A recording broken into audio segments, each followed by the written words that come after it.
Hey everyone, it's Dr. Katrina Mattingly. I got a couple of minutes here during this lull of my 24-hour shift, so I thought I'd come and talk about something pretty pertinent.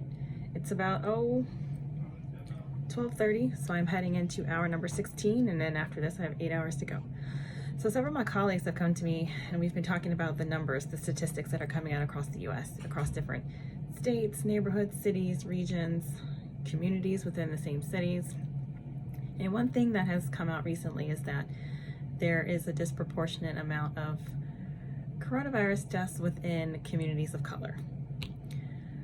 So I think this is actually happening for several different reasons. So I'm here to shed a little bit of light just from personal experience about why I think we may be seeing some of this happening.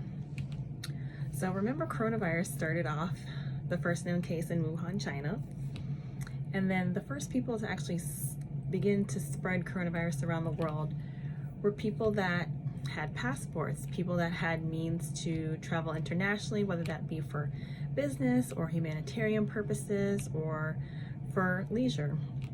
We had world diplomats, heads of governments that were initially people that were infected with coronavirus, and people who were just world travelers in general. From there, the virus began to infect communities and spread amongst communities. So there's a couple reasons I think that people of color who I originally probably thought, oh, the disease is overseas, it has nothing to do with me, or maybe a little bit caught off guard and unprepared for what was going to take place, as were a lot of us here in the US and other parts of the world. So first of all, a lot of people of color work outside the home. You know, it is a luxury to be able to work from home, to have internet, to have technology, to have a computer, to be able to have a job where you're mobile, where you've got a phone, you can pick up, you can work for any corner of the globe as long as you've got some internet access.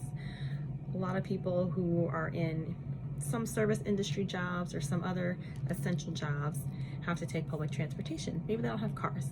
So all these things, when you're leaving your home every day, exponentially raises your risk of being exposed to coronavirus. There's multiple family members working outside the home. There's multiple generations living in the same homes. Some of these homes are smaller. Some of these homes are older. So right there, you've got crowding, and then you've also got an increased risk.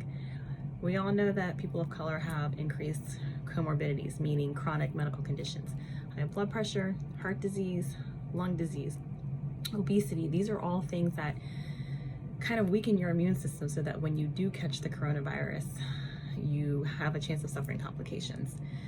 In some communities, and in Chicago, parts of Detroit, where minorities, specifically African Americans, only make up 30% of the population, they are accounting for over 70% of the deaths.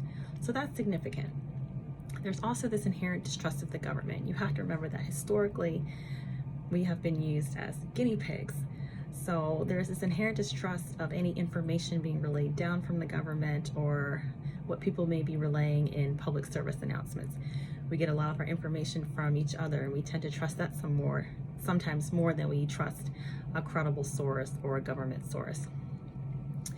I mean, other than that, it's the usual stuff that we're all aware of. Socioeconomic status in some communities is less, so you have less resources in your neighborhood, less testing centers, less access to care.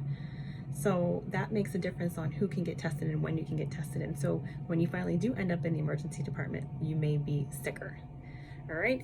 And then just in general, we all have some implicit bias.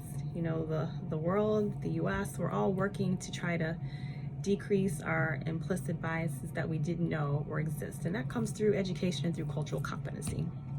So what are some things that we can do?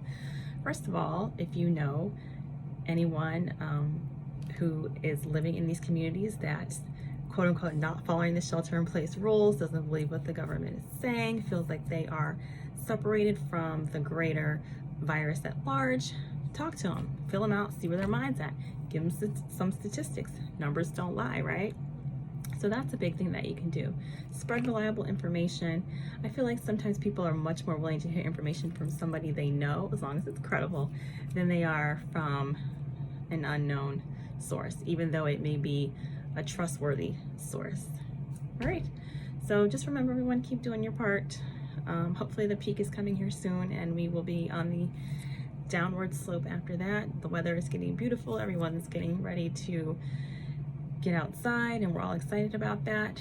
And if you have anything that you'd like to say or add or question, just drop it in the comments below. Thanks so much, everyone. Hang tough, and I'll talk to you soon. Bye.